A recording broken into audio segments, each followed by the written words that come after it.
Okay, for this chapter, we are going to have a look on the three different typical scenarios by deploy the hybrid cloud storage gateway in the premises connect to the AWS cloud.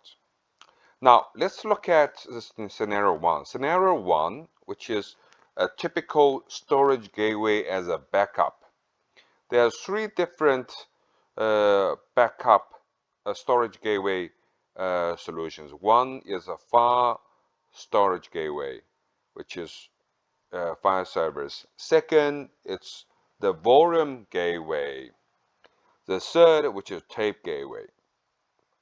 Now, regardless which in the gateway it is, the file gateway usually is using NFS or SMB, and they can transform the file system, like SharePoint or other file, through the file gateway, and then send crossover to the AWS cloud through the HTTPS protocol, and then the data can load it into S3 bucket and store in the S3 bucket.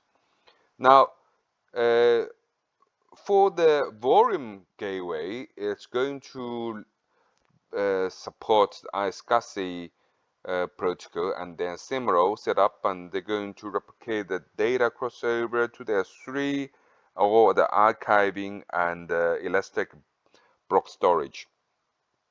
The third, which is VTL, they can also using iSCSI VTL protocol to send those backup data crossover to the tape library in the Amazon cloud.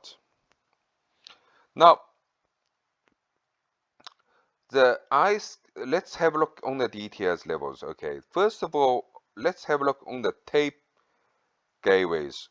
So the tape gateway, as they're using our SCSI VTL interface, and then they store the data in the AWS S3.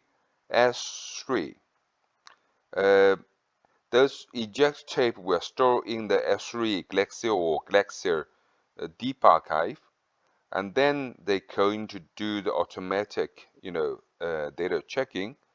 The data were going to be compressed, are also going to be encrypted. The encryption, we're going to make sure they're going to be in transit and also on rest. The second, which is a file gateway. So the file gateway is using NFS, which is for Linux, and SMB for the Windows protocol. They mount to share directly on those database or application server. And then those file share we're going to through the HTTP, going through the S3 bucket. And those S3 bucket also going to load it into the S3 long retention bucket for the long retention.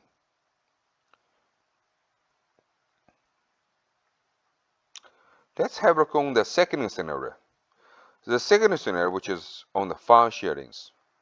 Now, on the typical environment, which is, let's say, a file share, let's say SharePoint or NFS, they're going to use the NAS storage, which is a traditional storage service. And then we can get off the NAS storage and then transform data over to those AWS cloud. And we can make, point those source towards a target group as a target the data store from the premises towards the AWS cloud. So let's have a look on those things. First of all, support NFS and SMB. No application change required. File store directly into the Amazon S3 because HTTPS. Then SMB share integration with Active Directory AD.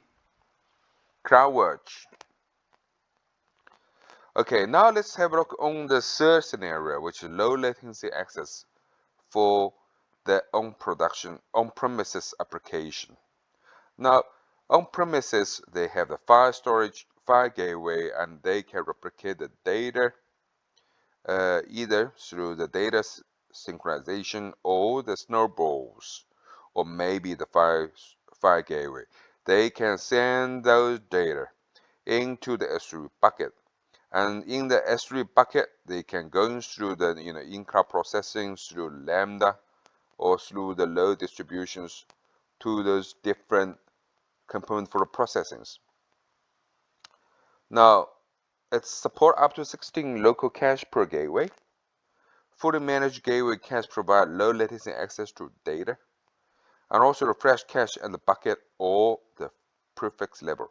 So in these cases, we can move across those data from premises towards the cloud, and then because cloud are going to have better latency and better performance, more resilient.